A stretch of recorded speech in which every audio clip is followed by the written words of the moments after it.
How's it going, guys? Cody back again, dropping yet another video. Right, guys, gonna jump straight into it again now, no messing about. As you can see from the title, this video is advice to those people who are thinking of becoming a prison officer. Now, I'm obviously doing this video, obviously. I've asked Big Q to do a video as well.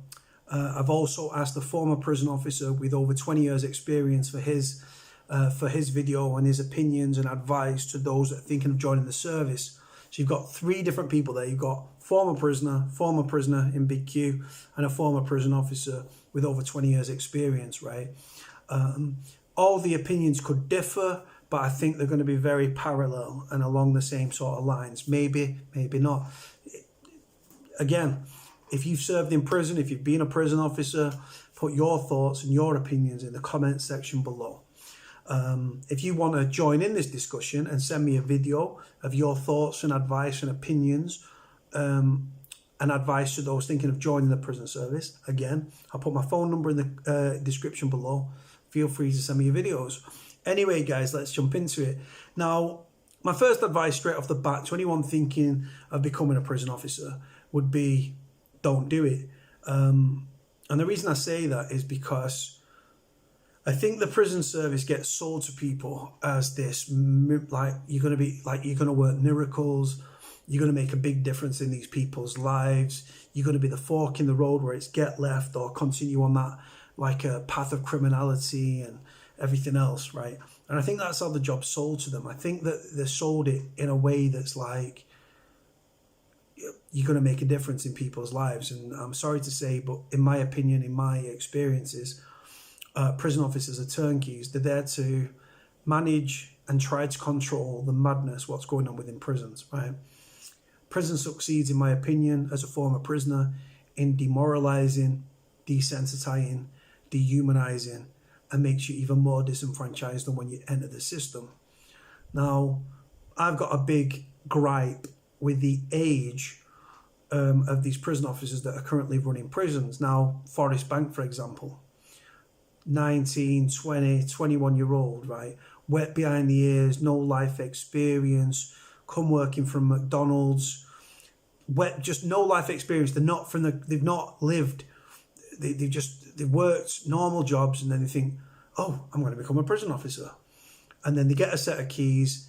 They do the training, which I think is 9-10 weeks here in the UK, where in Norway, it's about 2 years before they get the keys and before they're on the job. And I think that that they're not told the reality of what comes with the job.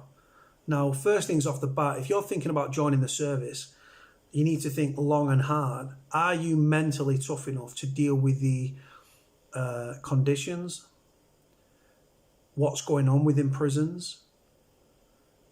And if you come across and you're quite a passive person and you're quite emotional and little things upset you, don't join the service. You're going to see kids slashing up. You're going to see kids setting themselves on fire, setting the cells on fire, setting themselves on fire. You're going to see people overdosing. You're going to see people under the influence of drugs. You're going to see suicide attempts. You're going to see suicides. You're going to be cutting people down that are hanging or that are slashed up and are in a pool of blood on the floor. I've seen a prisoner throw himself headfirst off a landing. Stays with you. And if you've got quite a weak stomach or you're quite soft-natured and quite sensitive person, you've got to think long and hard about the job, because ultimately becoming a prison officer, right? And I'm for prisoners, but becoming a prison officer, it will affect you emotionally. It will affect you physically because of the record levels of violence we're seeing in our prisons, prisoner-to-prisoner assaults, prisoner on prison officers. What doesn't get collated as prison officers attacking prisoners, it goes on massively, even though the system would like to make out that it doesn't. If you're going to join the service, it will affect you physically, emotionally, and not to mention psychologically. There's a high probability that you will develop post-traumatic stress disorder through your experiences. I've seen prison officers that drink on a nightly basis. That's their way of dealing with what their experience working within the prison. Now, if you're going to join the service and you're naive and you think that you're going to make a difference in these prisoners' lives, then you're a glorified key turner, unlocking doors, opening doors, right? Obviously, there's a lot more involved in the job than that, but the fact is you're going to be out overstretched, you're going to be massively outnumbered, you're going to become reliant on your panic button. If you are involved in an altercation with a prisoner, you will not get support from the senior management within the prison.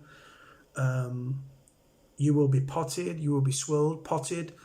Someone defecating into a piece of paper, toilet roll, piece of A4 paper, throwing it at you, running up to you, running it in your face, coming up from behind you, sticking it in your face, swilling you with urine, or potting you with urine and feces, piss and shit, fermented, might be in a plastic squeezy bottle, runs up right in your face, goes on. Now, like I say, then you've got the psychological aspect of, if you see somebody, if you're cutting somebody down, say you go to open cells and you're on the twos on this day and you're popping cells and you pop a cell and there's a prisoner hanging there, how's that going to affect you? Because even the most strongest of people, it's going to affect them, it's going to stay with them. I'm sick to death of seeing young, naive, wet behind the ears people joining the prison service, right? Getting a set of keys and some epaulets, walking around thinking they're bad on a power trip. They weigh about 6 stone wet through. There's some big lads in jail, yeah, man. Some big boys in jail. I'm 6'4", I tip the scales at 20 stone plus, right? There's kids in there that are they're in the gym all the time. They're massive lads, right? And you're 6 stone wet through. And there's like 3 or 4 officers on the wing, sometimes more, sometimes less, depending on sickness, what prison you're in, the staffing levels, budget, etc., etc. How are you going to deal with it? How are you going to deal when you run onto a landing and one of your officers is getting his head kicked in? Is your ass going to fall out? Are you a non-confrontational type? I think to join the prison service, I think you've got to have a certain mindset. I think you've got to carry yourself a certain way. Now, unfortunately, I do believe there's people that join the prison service because they're a bit sick and they like seeing they get enjoyment by seeing others suffer. And unfortunately, that's what prison is. Human warehousing, some of the most vulnerable, mentally ill, susceptible, and some of the most dangerous people in society. Right? And like I say, prison doesn't work. And if the job's sold to you that you're going to make a difference in these prisoners' lives, bollocks, right? If you join the service and you're quite passive and quite naive and quite gullible, the fact is you're going to end up in a prisoner's pocket. And what I mean by that is a prisoner will manipulate you. Prisoners are masters of manipulation. They will always seek to exploit weakness, whether that's in another prisoner, whether that's in a prison officer, whether that's in the security within the prison. Prisoners are masters of manipulation and will always seek to exploit every situation to further their own cause and to better themselves. And if they can make money, right, that's how they work. And the masters of it, fantastic at it. They're absolutely amazing at it, right? Now, like I say, I think that people join the service thinking, oh, well, I didn't have any job prospects. Been working at McDonald's. I'm 19, now I'm 20. I'm 6 stone wet through. I'm going to go and join the service, prison service. I don't know what the training fully entails, but I know it's 9 to 10 weeks. I think about 7 to 10 days is spent on control and restraint. Again, if you are 6 stone wet through and you're trying to manhandle a 6 foot, 18 stone man, just know that you're going to get thrown all over the place if that prisoner's kicking off. Right, like I said to you, you've got to go into the job with your eyes open, right? For me, they should set a barometer, like a minimum age requirement. For me, it should be 25 and over for people to become prison officers. If you end up working at a Mickey Mouse jail, like a private prison, right? Again, the first aim of that prison and the last aim is financial gain. That comes at the behest of a lot of things. treatment, conditions, repairs, quality of food, not for obviously prison officers, for prisoners. And it also comes at the behest of the quality of officers that they ultimately employ. Pay people peanuts, you will get monkeys. Now, I think the starting salary from what I saw recently for Forest Bank, which is run by those jokers, Sodexo Justice Services, I think it was about 22,000 starting salary, if I can remember correctly. Now, that might sound like a lot. 22 bag, right?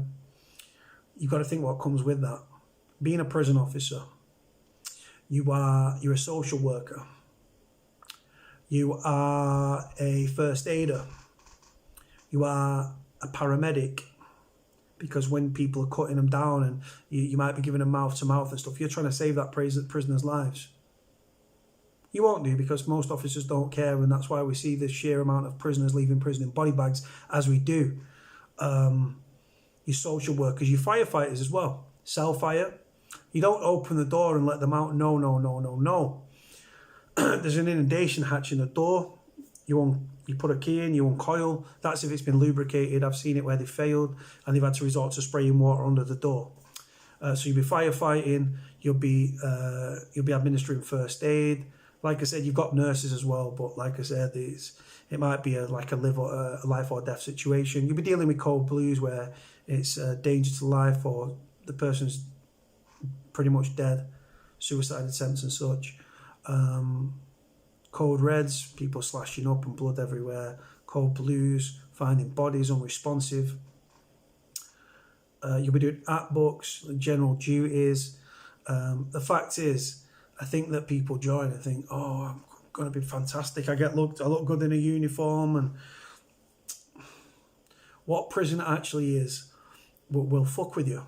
If you're going into the service, if you carry yourself and you're a strong person and you've got your head screwed on your shoulders and you're a bit streetwise to some extent, and you're quite a strong person and you're not a weak individual and you're not easily put off and you can deal with conflict. Example, there was a guy a few months ago that reached out to me. He was joining the prison service and he would work as a doorman. And you get really good job for dealing with what comes with a prison, to be honest with you. Confrontation side of things anyway. The guy, because as a former doorman myself, obviously would have done conflict management, things like that. So very, very, would have had a physical presence about him, knows how to diffuse situations and conflict management. And like I said, that's just one aspect of the job. There's a lot more to the job. Like I said, if you're gullible, naive and vulnerable and you're going to feel sorry for prisoners, you could end up in a sexual relationship with a prisoner, or you swap mobile numbers with a prisoner, because even though mobile phones are banned, a prisoner's they're everywhere in prison. They'll say to you, miss, right? Say it's a female, miss, right? And he starts flirting with them over messages and she's giving it back and stuff. And he says, listen, miss, send me a picture of you in your uniform. Put your camera up here. Take a picture of yourself with your tits out in your uniform. Send it to me on WhatsApp. She sends the picture.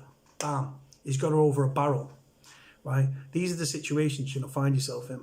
Like I say, if you're a male prison officer and you're straight, obviously that's not going to happen. But you still you can fall into the trap of, listen, prisoners watch and you'll see a prison officer and they've got low morale because they're outnumbered and they're underappreciated and the stretch beyond fucking the imagination can even stretch, right?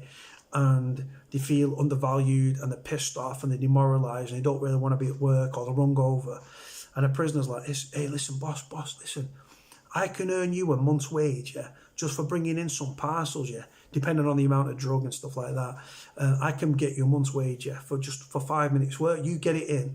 Because obviously, if that prison officer falls into that fucking trap, and lots of them do, I'm fucking sick of covering corrupt prison officers, right? And you fall into that trap, and you go outside and you meet someone that this prisoner's sorted out, and he gives you a load of drugs, and then you bring the drugs into the prison. As soon as them drugs cross the threshold into prison, the price goes up 4, 5, 6, 7, 8, 9, 10 times what it did on the street, right? Some prisons are on the ball, with searching staff. A lot of them aren't. Like I said, just what's going on within our prisons is a disgrace. And if you're thinking about becoming an officer, right, people, I've had it over the past few years where people have reached out to me. People that are thinking about going into the prison service and saying, Cody, listen, how do I be when I go to be a prison officer? And I'm like, it's quite a random question, that, isn't it? How do I act? Because they're probably mindful in the back of their mind that violence within prisons is an epidemic proportion. It's beyond crisis, it's beyond words. So they're probably a bit mindful, thinking, well, how do I act? How do I be? So if you're a dominant person and you go and be dominant, right? If you're passive, go and be passive. If you're going to go and antagonise prisoners and wind them up and piss them off, right, and you can't deal with the consequences, then simple, don't do it. You've got to understand, the first bit of advice I would say to anyone that's thinking about becoming an officer, apart from thinking long and hard about it, is understand that these prisoners are already being punished. The punitive measure of prison is loss of liberty. Now, that doesn't sound like much to you and I. Well, it does not to me, because obviously I've been in prison. I've seen what loss of liberty does to people. Locked behind your door for sustained amounts of time with your own thoughts.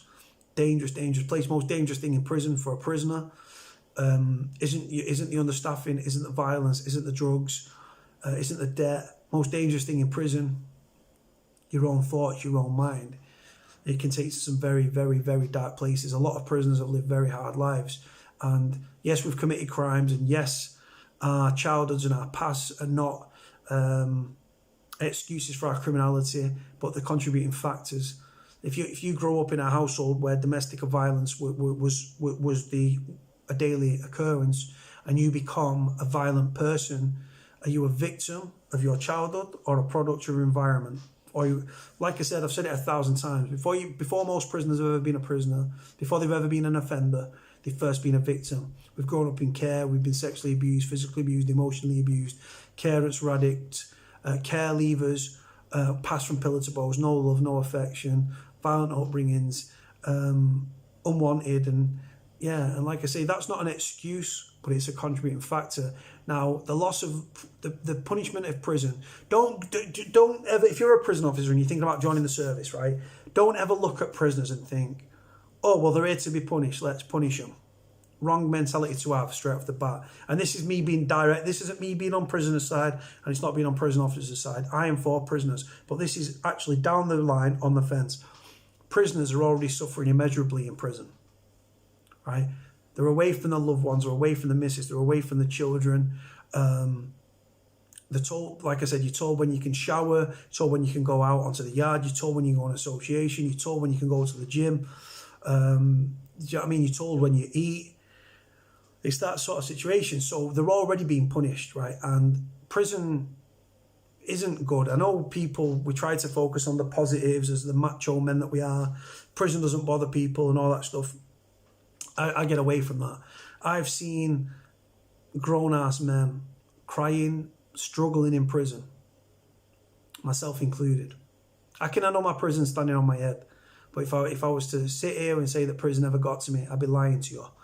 Now, like I said, if you're going to join the service, and these people are asking me how to act, I can't tell you how to act, right? If you are too friendly with prisoners, it could arouse suspicions with prison officers and security within the prison. If you take your job too seriously, and I think that's the biggest danger for anyone thinking of becoming a prison officer. If you're like a job's worth cunt, right, and you become a prison officer and you do your training and you get your keys and you're wearing your epaulets and you're walking around and you're thinking you're bad, right, then I'm sorry, but you're gonna have a bad time in the service, right? Like I said to you, they're already being punished, right? Don't go to prison and become power mad, because if you do, you're not going to have a good time. If you walk around the landings thinking you're big, thinking you're bad because you've got a uniform on and you've got a bit of authority, and the cons have got to call you miss or sir or boss or gov, and you get off on that, right? And when a prisoner speaks to you, you speak to them like shit, right? Prisoners will speak to you like shit back, and it'll get their backs up, right? A prisoner I remember being a cleaner at Forest Bank, right? And we swapped wings, right? G2, which was induction at the time, swap with H1. So induction was moving from G2 to H1. It was a bigger wing, right? So we swapped. Now, only some of the officers came over. The officers that were already on H-wing, some of them stayed, right? And there was one particular guy. And we was cleaners, we work our arse off. We had a good working relationship with the officers, and that's how it went, right? And I've landed on the wing and everything's sweet. And I said to him, I said, yeah, boss. And I asked him a question. And he just spoke to me like shit. And I let it slide because I thought, I don't want to lose my job, but my brain was telling me to kick off and fucking hammer him, right? And then there was another situation and something happened again. And so I said to the red badge was there. So I kicked off and I said, don't ever fucking chat to me like a dickhead again. I said, I speak to you with respect, right? I said, I'll show you the respect. I said, we graft our ass off on here 7 days a week, yeah, for fucking tuppence ain't there, right? And you speaking to me like I'm a prick. I said, if you hammer it again, I said, I'll fucking hammer you, right? And I proper lost the plot. And Souza said to me, don't worry, sir, I will sort it out, no problem. So I went in and spoke with Souza. I said, Souza, I said, listen, Souza was the red badge. Let me explain. Souza was the red badge. Safe as houses, Souza. Very big. I had a good respect for him. I used to be anti-prison officer. I used to be, like, you've got old school cons. I've got a prisoner versus prison officer mentality, right? When I worked alongside the officers, I got to respect the job massively. So I said to Souza, I said, we graft our ass off on here 7 days a week, right? I said, we're polite, we're respectful, we do what's expected of us, we work into our social, right? And I said, we do everything that's expected and more. We go above and beyond, right? I said, I'm not having some kid who's in his 20s chatting to me like I'm a dickhead. When I spoke to him with respect, I said, if I spoke to him disrespectful and he spoke to me disrespectful back, fair dues. I said, but I'm not going to be spoken to by a prick. And people might think, well, you're a con. You shouldn't have that mentality. If you speak to a prisoner with respect, most of the time, he will speak to you with respect back, right? If you speak to him like a dickhead and treat him like he's a fucking idiot, right, he could get his back up and he could kick off. So like I said to you, if you're going to become a prison officer, you've got to approach it however you want to approach it. But the thing is, if you're too friendly with prisoners, then it could arouse suspicion with prison officers. If you're going to, my best advice would be down the line with them. Be respectful to prisoners if they're respectful to you. Respect works both ways. And also, you're there to do a job. But don't take your job too serious. At the end of the day, you get to go home. Then prisoners have got to stay there behind their doors, going through the mire, psychologically, emotionally, and everything else that comes with it.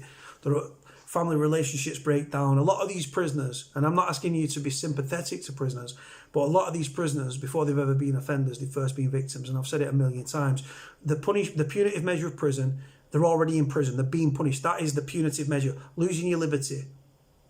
Then it should be about re-engaging them, giving them, re-educating them, re-skilling them, reintegration, resettlement. Right? Unfortunately, rehabilitation is a made-up word. It's a politician's word.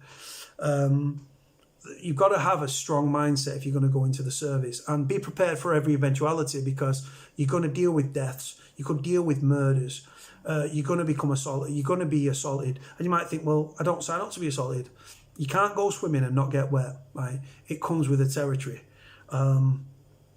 But like I say, staff retention is a huge problem within prisons, because the job isn't all that it's painted out to be. It will affect you psychologically, emotionally. And the thing is, a lot of these prison officers join the service and then within 2 years, they're gone. Within 12 months, they're gone because they can't handle it. So do your research before you think about joining the service. I'm trying to give the balanced argument here. There are a lot of good prisoners that will speak to you with respect and are decent, and yeah, they've done wrong, but they're not dickheads. You've got a lot of prisoners in the system that are mentally ill and will take exception, and like I say, will try to manipulate you and try to get you in their pocket and bring in drugs in and corruption. If you're going to become a corrupt officer, chances are you're going to get caught. You wonder by bringing drugs, I'm giving both sides of the coin. If you're going to become a corrupt officer and you get caught bringing in drugs, mobile phones, SIM cards, tobacco and everything else, you're undermining the security of the prison. You're risking prison yourself. And like I say, because by you bringing drugs into the prison and contraband, spice, drugs, tobacco, mobile phones, SIM cards, weapons, whatever the case may be, by you bringing in contraband. Contraband incurs debt. Where you've got debt, contraband, you've got debt. Where you've got debt, you've got fear, bullying, intimidation, bullying, and violence even. And that obviously fuels the cycle of violence and crime within the prison. You've got female officers having sexual relationship with prisoners. It goes on. Think long and hard before joining the service. I'm going to get Big Q to do a video as well. I'm hoping a former prison officer with 20 years experience is going to do a video as well.